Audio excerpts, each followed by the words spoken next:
اب دنیاوی اعتبار سے دنیا کی زندگی کا حسن کس چیز میں ہے؟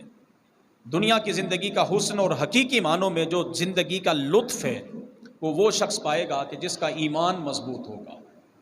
دنیا کے اندر جس بندے کا ایمان جس قدر مضبوط ہوگا اسی قدر وہ ایمان کی چاشنی اور حقیقی معنوں میں زندگی کی بہاریں بھی حاصل کر لے گا۔ ایمان کی پختگی بڑی چیز ہے۔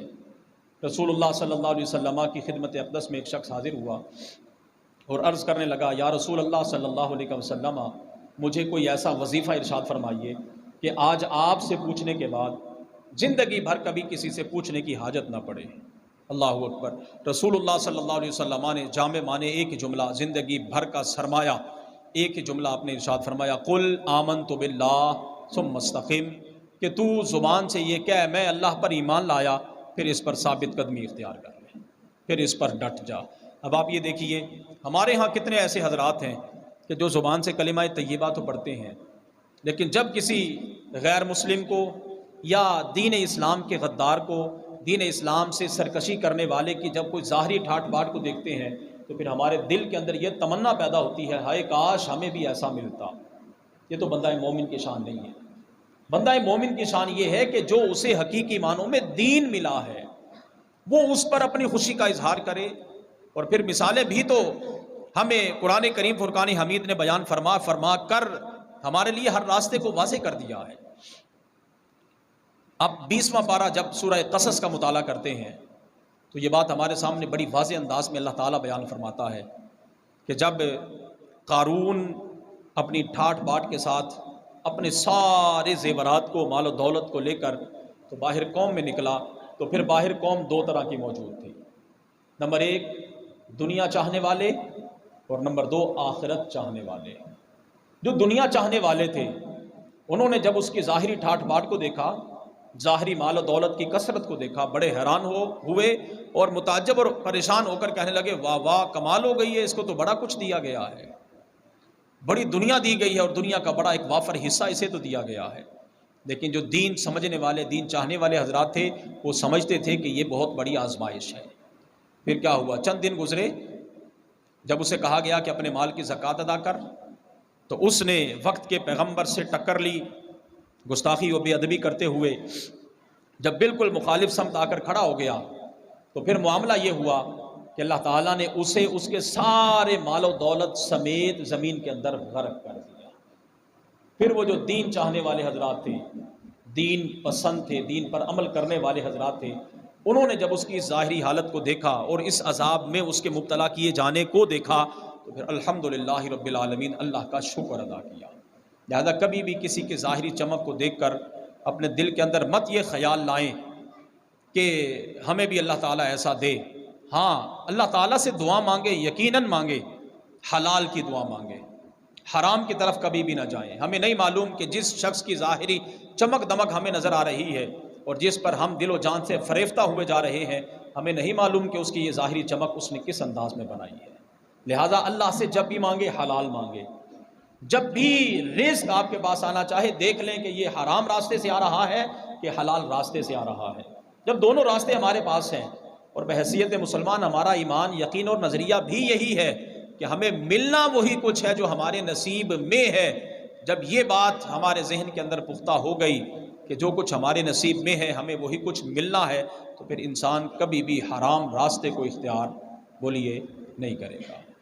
اب رسول اللہ صلی اللہ علیہ وسلم کے صحابہ یقیناً نبی علیہ الصلوۃ والسلام کو دیکھ کر انہوں نے حقیقی معنوں میں زندگی کا حسن بھی پایا، زندگی کی خوبیوں کو بھی سراہا، اور پھر انہوں نے دنیا میں اس انداز میں وہ جیے کہ آج ان کی زندگی ہمارے لیے مشعل راہ ہے۔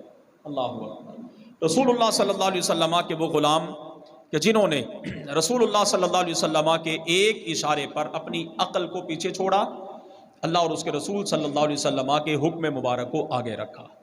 آج ہماری بدقسمتی یہ ہے کہ ہم دین کے مقابلے میں اپنی عقل کے گھوڑے دوڑا رہے ہیں۔ آج ہماری بدقسمتی یہ ہے کہ ہم دین کو پس پشت ڈال کر اپنی عقل کو آگے لا رہے ہیں، اور ہم یہ سمجھ رہے ہیں کہ جو بات ہماری عقل میں آئے گی ہم وہ تو تسلیم کریں گے، اور جو بات ہماری عقل میں نہیں آئے گی ہم اسے تسلیم کرنے کے لیے تیار نہیں ہیں۔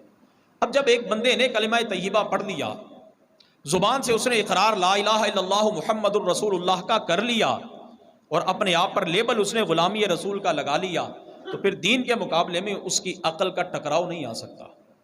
اور اگر اب بھی اس کی عقل اسے کچھ اور کہہ رہی ہے اور اس کا دین اسے کچھ اور کہہ رہا ہے، تو پھر اسے سوچنا چاہیے اور غور و فکر کرنا چاہیے کہ ابھی وہ ایمان کے اس درجے تک نہیں پہنچا کہ جس درجے پر پہنچ کر ہم اسے کہہ لیں کہ یہ بندہ مومن ہے۔ قرآن کریم فرقان حمید ہمیں واضح انداز میں یہ پیغام دے رہا ہے کہ جب کسی بھی معاملے میں اللہ اور اس کے رسول صلی اللہ علیہ وسلم کا حکم آ جائے تو پھر میری اور آپ کی عقل کو اختیار نہیں کہ ہم اس بات کو نہ مانیں۔ اللہ تعالیٰ واضح انداز میں ارشاد فرماتا ہے وَمَا كَانَ لِمُؤْمِنٍ وَلَا مُؤْمِنَةٍ إِذَا قَضَى اللَّهُ وَرَسُولُهُ أَمْرًا أَن يَكُونَ لَهُمُ الْخِيَرَةُ۔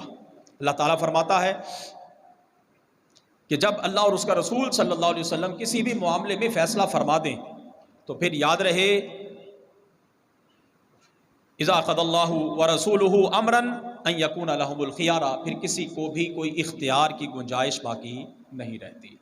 اب جب رسول اللہ صلی اللہ علیہ وسلم کے چند ایک مٹھی بھر غلام موجود تھے اور نبی علیہ الصلوۃ والسلام کو خبر ہوئی کہ کفار مکہ مدینہ طیبہ پر اپنی ساری طاقت اور جمعیت کو جمع کرنے کے بعد حملہ کرنا چاہتے ہیں، تو پھر اب آپ انداز دیکھیے، انسان کی فطرت ہے جب بھی کوئی کام کرتا ہے، جب بھی کسی عمل کو سر انجام دینے کی کوشش کرتا ہے، پہلے اس کے نتیجے کو دیکھتا ہے اور اس کے نتیجے سے حاصل ہونے والے فوائد اور نقصانات پر پہلے غور و فکر کرتا ہے۔ یہ انسان کی فطرت اور انسان کی عقل ہے۔ لیکن میں پہلے عرض کر چکا کہ جب کسی بھی معاملے میں اللہ اور اس کے رسول صلی اللہ علیہ وسلم کا حکم مبارک آ جائے تو پھر عقل کو پس پش ڈال دیا جاتا ہے۔ پھر عقل سے یہ نہیں پوچھا جاتا کہ ہم بظاہر 313 ہیں، ہمارے پاس اسلحہ بھی نہیں ہے، ہمارے پاس افرادی قوت کی بھی کمی ہے، اور ہمارے مخالف جو جماعت ہے وہ 1000 کے قریب ہے اور ہر قسم کے اسلحہ سے بھی لیس ہے۔ کہ جب اللہ اور اس کے رسول کا حکم آ جائے تو پھر بندہ مومن عقل کو پس پش ڈال کر اللہ اور اس کے رسول کے حکم کو مقدم رکھتا ہے، اور صحابہ کرام رضوان اللہ علیہم اجمعین نے ایسا ہی کیا۔ اب آپ دیکھیے نبی علیہ الصلوۃ والسلام کو جب اطلاع ملی کہ کفار مکہ 1000 کا لشکر جمع ہو کر ہر قسم کی آسائشوں سے مالا مال ہو کر مدینہ منورہ پر حملہ آور ہونا چاہتا ہے، بنیادی طور پر 2 گروہ ذہن میں رکھیں گے آپ۔ اللہ اکبر۔ ایک گروہ وہ تھا، ایک قافلہ وہ تھا جو جناب ابو سفیان کی معیت میں، جو ابھی تک مسلمان نہیں ہوئے تھے، مکہ مکرمہ سے ملک شام تجارت کے لیے گیا ہوا تھا۔ اور ایک گروہ دوسرا کہ جب اہل مکہ کو خبر ملی کہ ہمارے شام گئے ہوئے تجارت کے قافلے کو مسلمان روکنا چاہتے ہیں، تو پھر انہوں نے اپنی جنگی تیاری کر کے یہ مکہ مکرمہ سے نکلے مسلمانوں پر حملہ کرنے کے لیے۔ رسول اللہ صلی اللہ علیہ وسلم کو جب اس کی خبر ہوئی تو پھر اللہ اکبر، بندہ مومن کا سب سے بڑا ہتھیار دعا ہے۔ کیا ہے؟ بولیے کیا ہے؟ جب انسان کی ظاہری ساری تدبیریں ختم ہو جاتی ہیں، وہاں اس سے آگے بندہ مومن کی دعا کام کر جاتی ہے۔ اور اگر کسی کو ایمان کی چاشنی نصیب ہو اور وہ رات کی تنہائیوں میں اپنے رب سے دعا مانگے اور گڑ گڑا کر مانگے، تو پھر اس حالت میں بندہ مومن کی آنکھ سے نکلا ہوا پانی کا ایک قطرہ وہ کچھ کر جاتا ہے کہ جو سارا دن محنت کرنے کے باوجود بھی انسان کو حاصل نہیں ہوتا۔ رسول اللہ صلی اللہ علیہ وسلم نے دعائے رحمت اٹھا دیے، پروردگار عالم نے وعدہ فرمایا وَإِذْ يَعِدُكُمُ اللَّهُ إِحْدَى الطَّائِفَتَيْنِ أَنَّهَا لَكُمْ وَتَوَدُّونَ أَنَّ غَيْرَ ذَاتِ الشَّوْكَةِ۔ اور یاد کرو اے حبیب صلی اللہ علیہ وسلم، جب اللہ نے تمہیں وعدہ دیا تھا کہ ان دونوں گروہوں میں سے ایک تمہارے لیے ہے۔ قرآن کریم کے الفاظ پر توجہ رہے۔ مسلمانوں کی یہ تاریخ رہی ہے، مسلمانوں کی ابتدا سے ہی یہ شان رہی ہے کہ وہ ظاہری قوت کے بل بوتے پر کبھی بھی کسی سے ٹکر نہیں لیتے۔ اللہ اور اس کے رسول صلی اللہ علیہ وسلم کے بھروسے پر وہ میدان عمل میں نکلتے ہیں۔ اور پھر اس وقت سے لے کر آج تک آپ دیکھیے 313 سے لے کر آج ہماری الحمدللہ ثم الحمدللہ فوجی طاقت کا کوئی اندازہ نہیں۔ اس وقت سے لے کر آج تک مسلمان جب بھی اللہ اور اس کے رسول کے بھروسے پر نکلے، اللہ تعالیٰ نے ہر میدان میں کامیابی عطا فرمائی ہے۔ اللہ تعالیٰ فرماتا ہے وَإِذْ يَعِدُكُمُ اللَّهُ إِحْدَى الطَّائِفَتَيْنِ، اور یاد کرو جب اللہ نے تمہیں وعدہ دیا تھا کہ ان دونوں گروہوں میں سے ایک تمہارے لیے ہے، وَتَوَدُّونَ أَنَّ غَيْرَ ذَاتِ الشَّوْكَةِ، اور تم یہ چاہتے تھے کہ تمہیں وہ ملے جس میں کانٹے کا کھٹکا نہ ہو، مطلب یہ کہ کسی قسم کا نقصان اور ڈر نہ ہو۔ وَيُرِيدُ اللَّهُ أَن يُحِقَّ الْحَقَّ بِكَلِمَاتِهِ، اور اللہ یہ چاہتا تھا کہ اپنے کلام سے سچ کو سچ کر دکھائے۔ وَيَقْطَعَ دَابِرَ الْكَافِرِينَ، قرآن کریم کے الفاظ پر غور کیجئے، میرا رب فرماتا ہے اور اللہ یہ چاہتا تھا کہ کافروں کی جڑ کو کاٹ کے رکھ دے۔ اللہ اکبر۔ اب رسول اللہ صلی اللہ علیہ وسلم نے اپنے صحابہ کو، جانثاروں کو جمع کیا اور ساری صورتحال ان کے سامنے رکھی کہ اب ہماری تعداد بھی تمہارے سامنے ہے، کفار مکہ جس شان و شوکت کے ساتھ حملہ آور ہونے والے ہیں وہ بھی تمہارے سامنے ہے، اب تم بتاؤ کہ ہمیں کیا کرنا چاہیے۔ اس سے یہ بھی پتہ چلا کہ رسول اللہ صلی اللہ علیہ وسلم اللہ کے محبوب ہونے کے باوجود اپنے غلاموں سے مشورہ کر رہے ہیں، تو جو حاکم ہو، سپہ سالار ہو، اسے بھی چاہیے کہ اپنی رعایا سے مشورہ کرے، اپنے آپ کو عقل کل تسلیم نہ کرے اور اپنے آپ کو یہ نہ سمجھے کہ بس میں ہی ہوں، جو میں نے کہہ دیا وہی صحیح ہے اور باقی ساری قوم غلط کہہ رہی ہے۔ ایسا بندہ مومن کی شان نہیں ہے۔ توجہ، صحابہ کرام رضوان اللہ علیہم اجمعین باری باری اب عرض کر رہے ہیں اور کھڑے ہو رہے ہیں۔ حضرت سیدنا صدیق اکبر رضی اللہ تعالیٰ عنہ کھڑے ہوئے، عرض کی یا رسول اللہ صلی اللہ علیہ وسلم، جس طرح آپ کا حکم ہم اس طرح راضی ہیں۔ جناب سیدنا حضرت فاروق اعظم رضی اللہ تعالیٰ عنہ بھی کھڑے ہو کر عرض کرتے ہیں یا رسول اللہ صلی اللہ علیہ وسلم، جو آپ کا حکم ہماری سر آنکھوں پر۔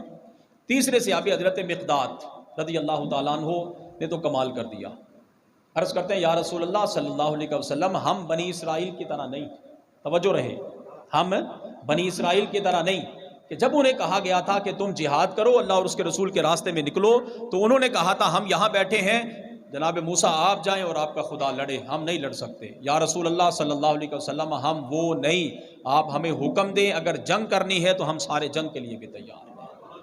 چوتھے صحابی نے تو پھر کمال ہی کر دی، اللہ اکبر۔ اور یہ صحابی حضرت سعد بن معاذ ہیں۔ سعد بن معاذ انصار صحابہ کے سردار تھے۔